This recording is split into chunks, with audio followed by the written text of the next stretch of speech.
From the people who help you know your competition, IntelliCheck presents the Multi-Point Inspection Podcast. The Multi-Point Inspection Podcast brings you news and stories from the automotive world told in an informative and entertaining way.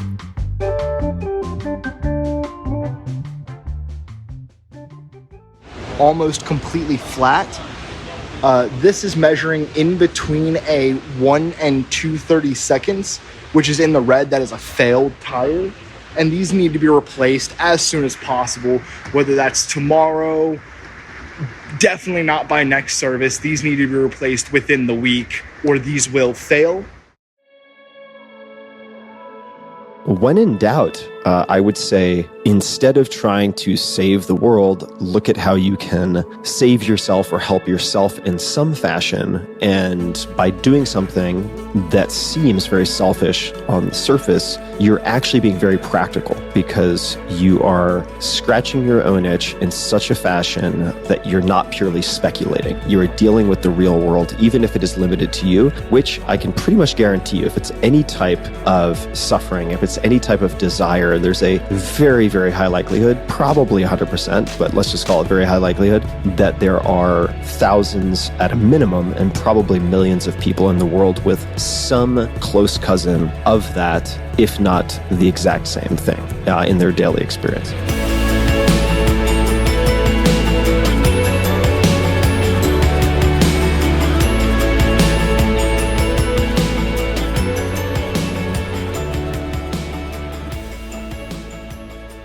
Yeah, well, you know, the famous CEO of Intel, Andy Grove, had a saying, only the paranoid survive. And I could see how that would work in technology, right? Because it changes so fast and you always have to look over your shoulder. Well, I kind of think like that in terms of the car business. My goal is to die a car dealer. And in order to do that, I recognize we need to really, really get better. We have an existential threats that we've never had to the franchise system before with the Rivians and Teslas and stuff. And that stuff's great and it's going to come around. But you know, if you want to be around in certain brands and dealers are going to stick with the franchise system, we need to provide exceptional experiences.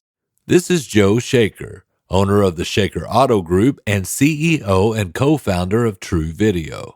I would go to these marketing events or these auto events, and I sit there and someone marketing CMO is up on stage and they're talking about transparency and trust. And I'd be like, yeah, okay, great. Like, what about the how? Everybody wants to talk about theoreticals. You know, I wanted to poke my eyeballs out at you listening to these people, you know, talk all the time, but never execute. So it was our way of like trying to execute. And then what we learned from the video and all the things we've learned, and then getting into AI and handling this personalization and other things that marketers talk about and don't execute on, we were able to then do that over time because we kept learning what customers liked. Then we got into the AI and we got into all sorts of different things that really made it a personal experience. So it happens from, to be honest, for me, it happened from fear. I have a fear of failure. I'm always looking over my shoulder. I always want to provide the best experiences. You know, I was fortunate enough to go to college and I had one professor say this line to me, I never met a high quality business that failed. So for me, it's really about us becoming super high quality. We have great people in car dealerships. We have great talent. We just have to harness that power and get to the next level. And I think that's the drive. The fear is really the itch for me. And that fear led Joe to open the lines of communication with the best resource for information that he had at his fingertips, his customers. Decided one day that, you know, we need to, you know, make sure we keep advancing. And in order to die a car dealer, we need to keep improving. So I often always look into technology and I always go to the customer. And so when I started TruVideo, I basically just started calling my best customers and asking them how their experience at the dealership, kind of experience they had at the dealerships. And it was really great. They gave me such a great review. They were like, wow, they knew the advisor by name, which is like incredible. 75% of the customers knew the advisor by name. And they had a great experience. They bought multiple cars. And then I did the old Detective Columbo question at the end. When we were finished, I thanked them and I said, wait a second, one last question. Oh, one more thing before I forget. Well, listen, there's one more thing. What, something else? I don't know what's the matter with me. One other thing, the angle of the bullet. Did you ever have any doubts? You know, you spent $1,500 in our service department and every single customer I could see them pause, think about what they were going to say. And they go, yeah, you're always going to have doubts, right? And I said, wow, that moment really changed everything for me and started me on this path. And so that's really how it started. I had a buddy that I invested in deals with, private tech deals, and he's a technologist. And I said, could you help me build something out? And let's try it. We don't need another job. He had sold his companies, multiple companies. And I, we have all these dealerships. I already had a day job. So we tested it out, put it out in 20 groups with friends, and it just took off. TruVideo allows the customer to witness what the technician is doing and helps break down the barriers in communication with services such as multi-point inspections. And Joe says that with so many people consuming videos these days, the timing was perfect to offer this feature in the service bay. When I talk about our company, I like to talk about video. Like sometimes I don't even need to talk about TruVideo. We're very fortunate because if you think about it, the customer behaviors when we came out with TruVideo were 8 billion videos were being watched a day on Facebook. Forget about TikTok and everything else. So customers like video. They don't want to read. They like to watch. They like to absorb that way.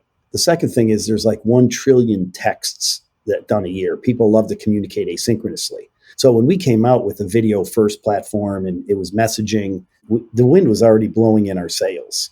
It was just like, thank God the customers have adopted these behaviors, because these behaviors are what's necessary for customers to receive a text, to watch a technician video. Video is going to be a norm. I think right now, by the end of the year, we should be just TruVideo and our partners. We power CDK. Service View is powered by TruVideo.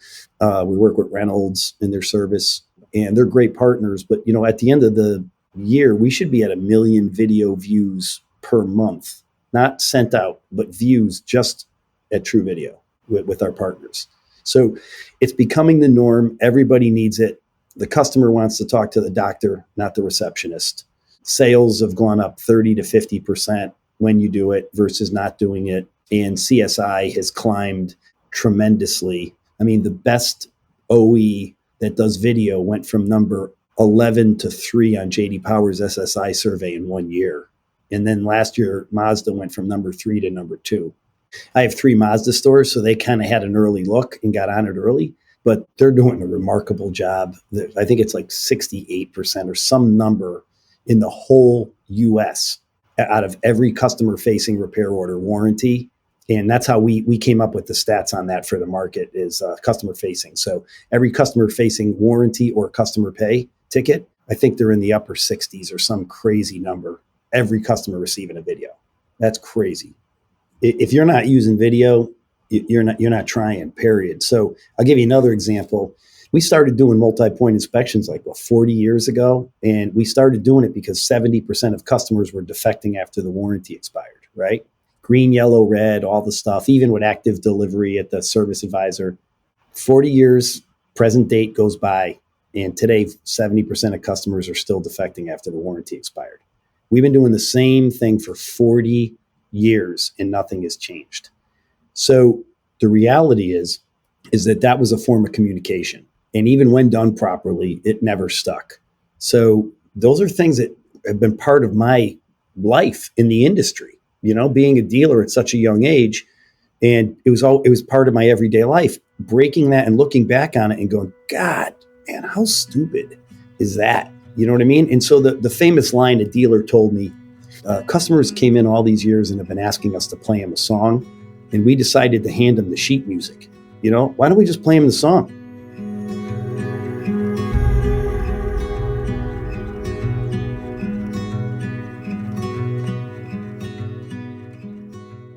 Joe started TruVideo with the hopes of building trust with his customers, but he soon found out that TruVideo was also solving other problems that he hadn't even thought about.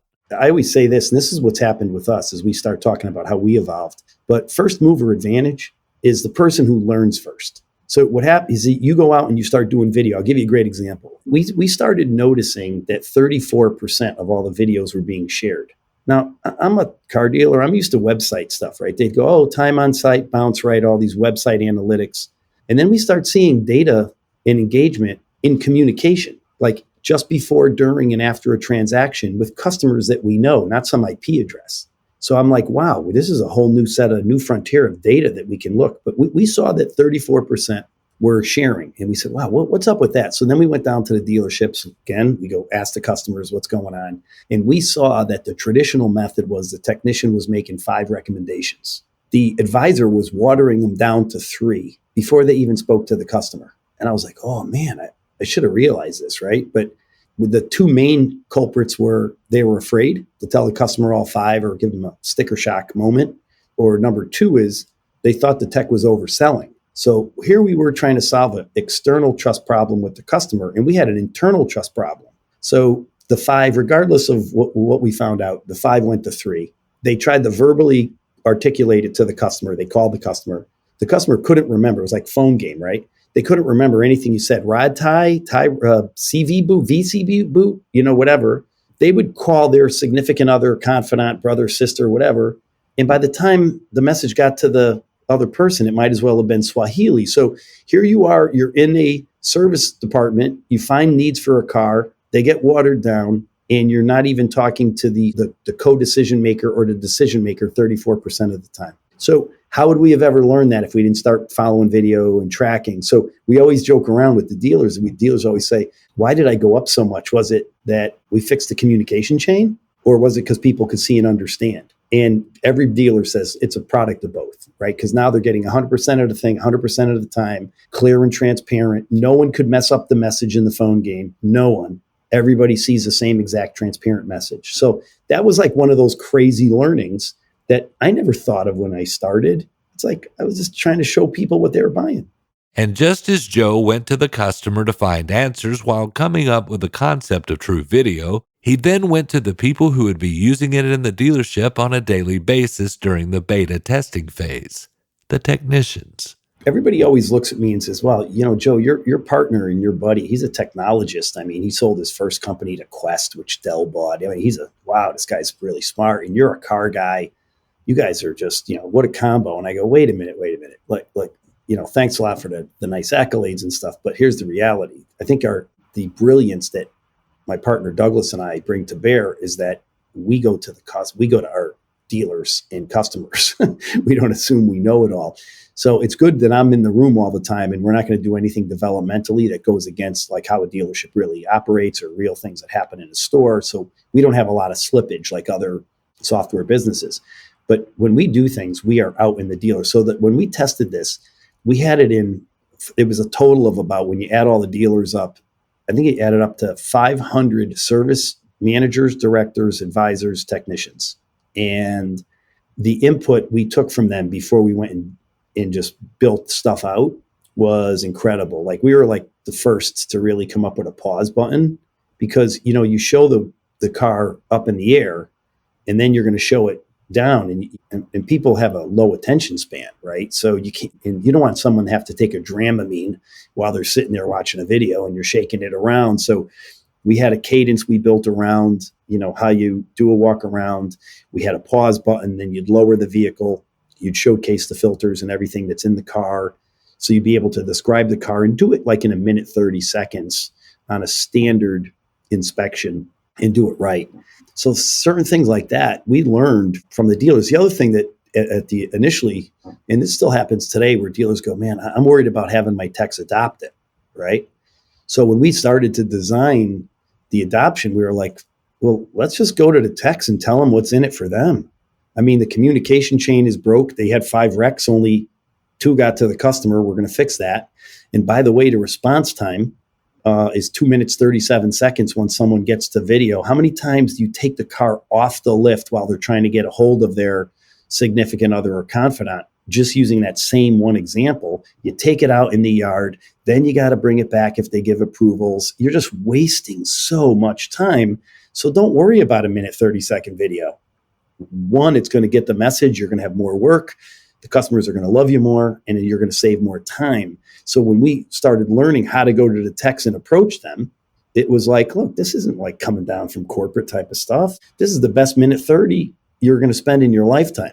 And so that was a real key for us, because our dealer utilization has always been the highest, because we did so much of that beta testing and asked the technician, what do you like about it? Why would you use it? What would you tell somebody who says it's too much time? And then we took all that learning and we just put it into our installations and stuff when we started helping people out. And Joe says that TruVideo helps build trust within the dealership because everyone has a level of accountability when using the app. When you think about all the things that the advisors oftentimes, if a tech comes back and says, needs a cabin air filter, like, the advisor often is like, seriously, dude, I kind of feel, I'm not even the customer. And I feel like now there could be like acorns and pine needles and all sorts of stuff in that thing. And they are suspect because seeing is believing for them as well. So by having the video, it really brought everybody onto the same, it's like playing music and you have that background beat. Everybody had a different beat and you could never have a great song.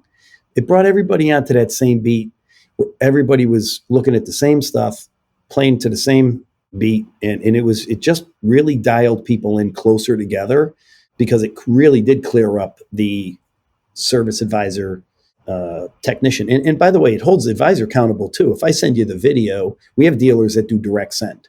So they go, we have great techs. These 88 out of my 10 techs, I want the video as soon as they're done to send it to the customer and then let my advisor react to that because it'll get sent to the customer.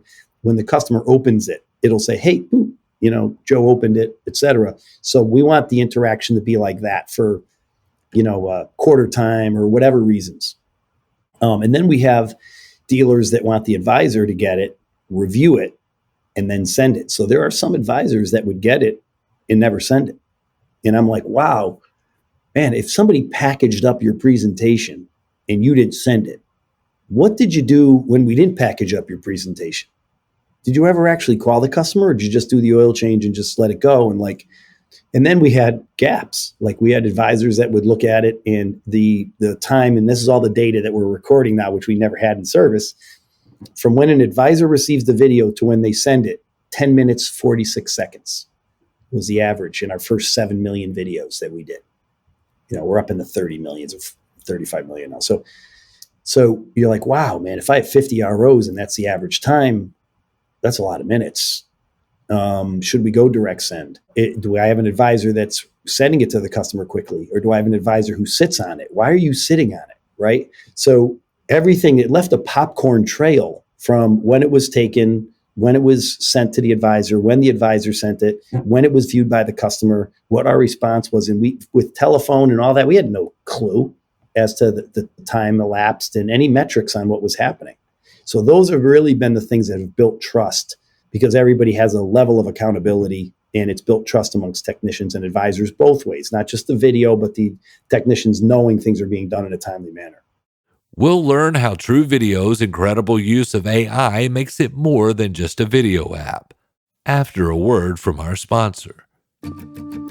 Perception is not always reality. And, there's this perception that the dealerships are more expensive for everything.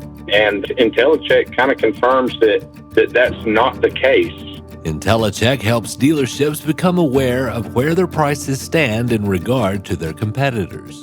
And IntelliCheck does a good job of giving us that pricing data to confirm that we're in the market. And this allows dealerships to make their customers aware of their competitive pricing. I placed 2 placards in the business center so they could see that while they're over there working on computers. Also placed it in our coffee area. We have a glass wall there, so when they walk in, as they're putting their creamer and sugar in their coffee, they're going to look up and see the pricing for our pricing as well as our competitors. Introducing IntelliShare. IntelliShare contains all of IntelliCheck's promotional tools that you can use to promote your favorable prices, including Intella Ads, the printable flyers that you can show off in easel displays, Intella Media for your digital media boards, and Intella Widgets, so you can show off price comparisons on your website and even let your customers schedule from the widget. Just having access to that data that they're able to provide gives us a good plan of how we're going to proceed. Call 877-827-7273 or go to IntelliCheck.com to find out more about how the IntelliShare series can help you grow your business.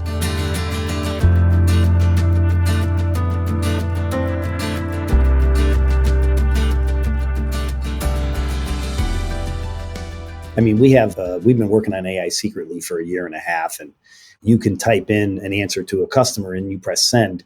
And when you say, you could grab it at 5 p.m. and you press send and it'll say, here's what you said. Yeah, you can grab it at 5. And then there'll be a professional version that say 5 p.m. would be perfect for you to pick up your vehicle. Thank you. And so almost 70% of the time, people click on the suggested. So it professionalizes it, grammatically correct. It takes it out of all caps and all the silly stuff that we do when we're typing to customers.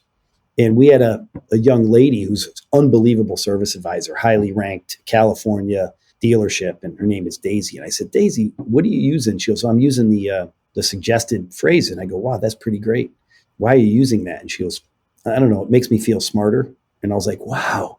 And I go, tell me a little bit more. And she goes, well, I'm great with customers. I love talking to customers. I'm on the spot. I'm energetic, but I struggle with grammar. So I always use the suggested, and then I read it. And in reading it, it helps me become better at the way I articulate things to customers. Now with the AI and the suggested send, which is one tiny component of our AI, but she's really learning how to better, her grammar, improve her grammar and how she says things. So using these tools, great process and great technology are necessary in business today because we have a human capital problem. We don't have a working capital problem. And so the process and the technology are what really help you scale your business and provide that excellent customer experience. Joe says that he became somewhat obsessed with giving a better customer experience, and then it became apparent that AI was the way to make that happen. It came about because, as you can imagine, over the years, AI has been developing, and we've been looking at how can we get better? That Japanese Kaizen, we're looking at this continuous improvement. And we kind of have gotten addicted to saying, how could we help advisors, dealers, and techs, and even on the sales side, how can we help people really get better? We trained our AI on like 30 million conversations that are in the car business, right? So it's not just, you can't have AI just ChatGPT. That's just trained on the internet. That's not even applicable to what we do every day. It has to be models that are trained specifically on automotive.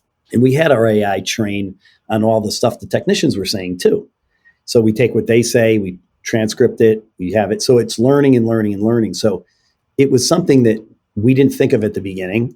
You need great video utilization and messaging in order to properly use the AI anyway. And we needed all that video and all that messaging to properly train the AI to do it right.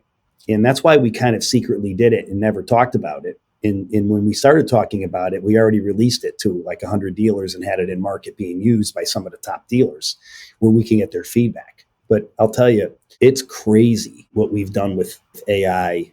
I'm going to bring up something you said earlier, Randy. You said, talk to me about personalization and all these buzzwords. You can text me in one of 53 languages, whatever it is. I will receive it translated perfectly in English. I will type to you in English, and the suggested will be it perfectly stated to you back in your language. Mandarin, doesn't matter. You name it. And I always tell people, and especially the marketing people that I had to painfully listen to, is there anything more personal than speaking to someone in their own language? Like that is personalization, right? And in certain parts of the country, obviously it's huge. There's all sorts of different communities in New York and Cali and down in Miami and being able to communicate with customers. And they use, what's the other expression? They say, meet customers where they are. Well, I mean, is there any better way to do that? So we've been doing all these things and showing the how by focusing on having TruVideo is like a video, but it's really video is just a communication. So we're really like an AI powered video and messaging communication platform. It's all about communication to me. That's the key learning out of everything I'll tell you today is I finally figured out that 98% of customer experience is how well or how poorly you communicate. It just boils down to that. Even revenue is communication. And then when I'm speaking about that to audiences, everybody will agree. And I'll go, wait a minute, don't agree. Because every time we install a software product, whether it's in sales or service, the first thing we do is we go, okay, what are the workflows? And we stop talking about the customer and we start talking about us. I finally realized after all these years, I never had a customer ever come up to me and say to me, Joe, I had a fabulous experience at your dealership. Your workflows are fabulous. Never. So no one cares about workflows. We do it. It's like we focus on ourselves. We lose track about our customer. And that's why comms and communications have really that's where all the magic is. And that's what we focus on. According to Joe, adding transcripts to video and direct messaging the customer helps to not only increase efficiency in the shop, but also improves customer satisfaction. So we have transcripts, right? Just like when you're watching a foreign film on Netflix. So you could be in a meeting and, 85% of videos on Facebook are watched without sound. So by having the transcripts, a customer could be in a meeting, watch the video, read the transcript, and respond. Now, without that, they would have to wait till the meeting is done. Now that's ADA compliance, all sorts of really cool stuff, right?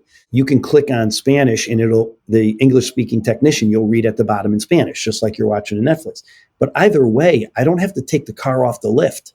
The customers read it, they're still in the meeting, they said, go ahead and do the work, boom, off to the races. There's like the efficiency for the technician is like, if that wasn't there, I'd have to wait till the customer finished the meeting, called back in an hour, and then said what they were going to take and not going to take. And so there's another huge thing. And I'll tell you, here's another one that I always tell people, and they freak out when I tell them. If you think about it, if I have you on hold for 1 minute and 30 seconds, because I can't multitask because I'm on hold and I'm waiting, it seems like an eternity. But I can message you back in 6 minutes, which is 400% longer, and you'll love it. You'll pick up your phone and go, oh, great, they got back to me, because you were able to do multiple things. So the customer experience using an asynchronous communication with messaging has also become another very effective way to please customers, because just like video and messaging, those customer behaviors were perfectly aligned. Asynchronous communication is a customer current behavior that benefits us, because I don't need to respond that second, and they don't need to respond that second, and no one needs to wait on hold. In the old days, you'd wait on hold and go, yeah, sure, I'm waiting on hold. Today, people are like, they go in a frenzy. So here's another benefit from that 1 minute 30 to 6 minute thing. How could you be happier? I'm getting back to you 400% longer, and you love it. It's crazy. And speaking of customer satisfaction, here's another great example for you. We built out sentiment analysis based on all the words and phrases customers say. Now, you can't plug into Amazon or Google sentiment because it's not car dealer specific. Someone could say, I would never do business anyplace else, which is the most positive thing you could say, but the word never would make it negative. So we had to work on it with machine learning and then human intervention, like 20,000 comments at a time, and then feed it back into the engine. And we've done it for a long time. But think about this. We spend billions of dollars based on surveys we send the customers and the responses. And they have 4 flaws. Number one is that they're too late. They're 4 days late. They already told their friends we stink, and they wrote 2 bad reviews.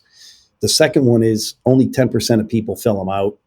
The third is they're manipulated. All us dealers pay our employees to get great surveys, so they all work the customer over for the score. And I can't buy another dealership unless I turn in my CSI scores. So whether the OEM is on it or you're buying another dealership, you need to keep your scores high.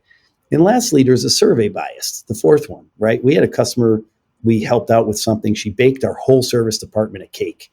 And then we got her survey back. It was all 7s. Like she thought she was taking an SAT exam or something.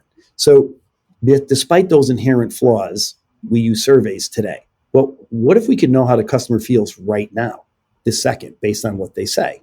So we developed this sentiment analysis, which basically allows us to find problems that exist. And just as if I was at the dealership and I heard a customer's tone of voice was a little loud or their body language was off, I'd go up to them and I go, what's going on? Let's take care of you. You're a great customer. We're a great business.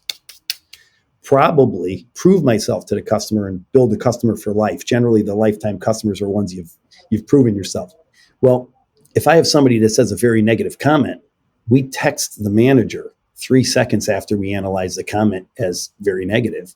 And then the manager or CX team can reach out to the customer right now. So I want to know how the customer feels right now. I want to take care of the customer right now. And we can do that at scale, like me standing there at the service counter.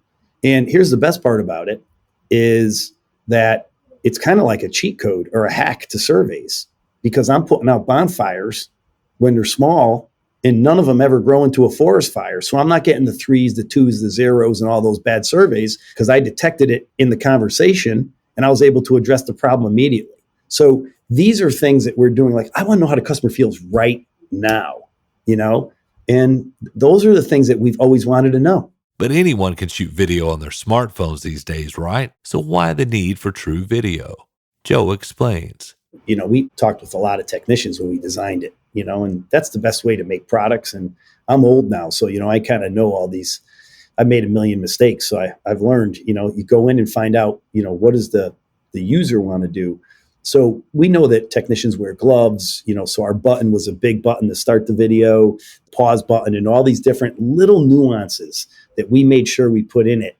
But the video delivery was really important, because when we spoke with people early, they go, yeah, I could shoot a video on my phone. And you're like, no, it's going to be pixelated. You can't send it. It's a file. So my partner's expertise in technology is in compression and doing stuff like that. So what we did is we built our application, which has a 99.9% crash free rate. And it's like so good. I call him the brains of the operation. And we compress the video in app, send it to the cloud where we further compress it. And then the customer gets it delivered in a link where they can experience it in a high def. And we can almost adjust it, right? So you don't want like a really super 4K high def going to a phone, because the customer might not be in a good area. So what's a really good number that works, that you're able to send? What could be adjusted? So we put a lot of thought into that. But we made it real easy. So when the technician is done, they can view the video, watch the video, trash the video. We knew that it was an awkward at the beginning sometimes and awkward at the end when they closed out the video. So we allowed them to clip either the front or the back, because those moments we found were awkward. It was like, so then they would start and we'd say, don't worry about it. Just, you can clip the front, clip a little on the back where you had an awkward silence or whatever, and then launch it. And then the other thing that we did with AI was noise cancellation, right? So we're actually licensing this to other people. We don't just use it at TruVideo. So we license it to others, because if you think about it, the background noise is always an issue. And technicians would say, hey, invariably when I go to do it, the air gun's going off next to me. God, man, my timing sucks, and everybody's laughing about it. So we found that we can train to the voice of the person doing the talking, and then digitally attack and delete the sounds around that. And it freaks me out when you listen to it, right? It kind of reminds me of like an antibiotic, right? I don't know how that works, but you take it and it finds a bacteria and it goes and kills it or whatever, right?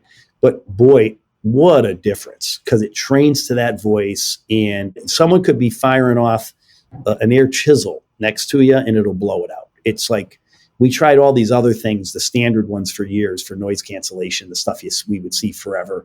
None of it worked until we got AI involved. So these are all the little things that technicians will tell us. Then we go apply them, and then they're like, great, I don't have to redo the video for a third time, because Bob is actually waiting for me to record, and then he's turning on the air chisel just to bust on me. And then we had one the other day that I was watching where someone had the lift going, and it's like, wee, how it has that constant lift noise. And I'm like, man, that's kind of weird. How do you knock that out? It's like right in the background. It just won't leave. And then I saw the next one and I was like, no way. Like it freaks me out still, just watching.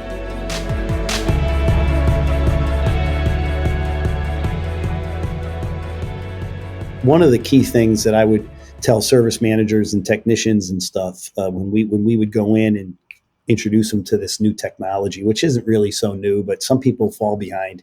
I'd say, don't change the way you do business. We're not trying to change the way you do business. Just change the way you communicate. And it's as simple as that. Sometimes people take something like this and go, oh my God, it's upheaval. It's not. It's, the phones will get quieter.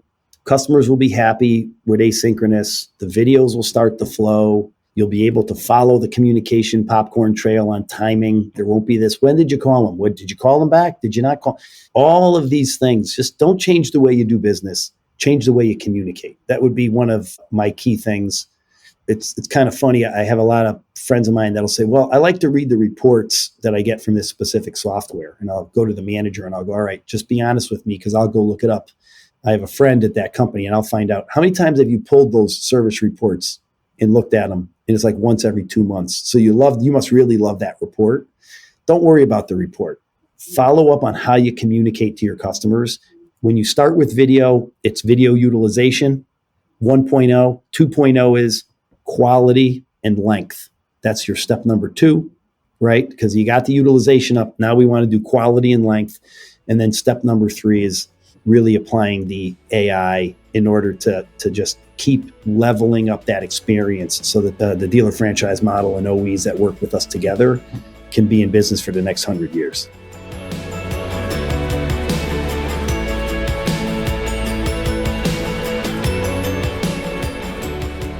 We'll continue to improve this. And, I love technology, but I love it when it actually can be used. Like everybody, even with the AI, the big question was, all right, it can write a paper for somebody at Wharton Business School and get a B+. But how does that work for me? And that's where we've been stepping in and going, well, here's how it works for you. Just like transparency and trust, just like meeting customers where they are, just like personalization. We've been able to take all these theoretical things that these big time people talk about and actually put them into practice for us regular folks that's really wait on the customer. You know what I mean? And I love bringing that technology and sophistication to us regular folks, not just up on some pedestal talking, I'd like to thank Joe Shaker with TruVideo for a most amazing interview. You can find the Multi-Point Inspection Podcast on Apple Podcasts, Amazon, Spotify, or wherever you listen to podcasts. And be sure to subscribe and give us a 5-star rating. It helps with the algorithm thingy. Executive producers for the Multi-Point Inspection Podcast are Melissa Marlette and Joe Gibson. It is written, produced, and narrated by me, Brandon Barnett. This episode's featured music is Big Sun by Fantoms.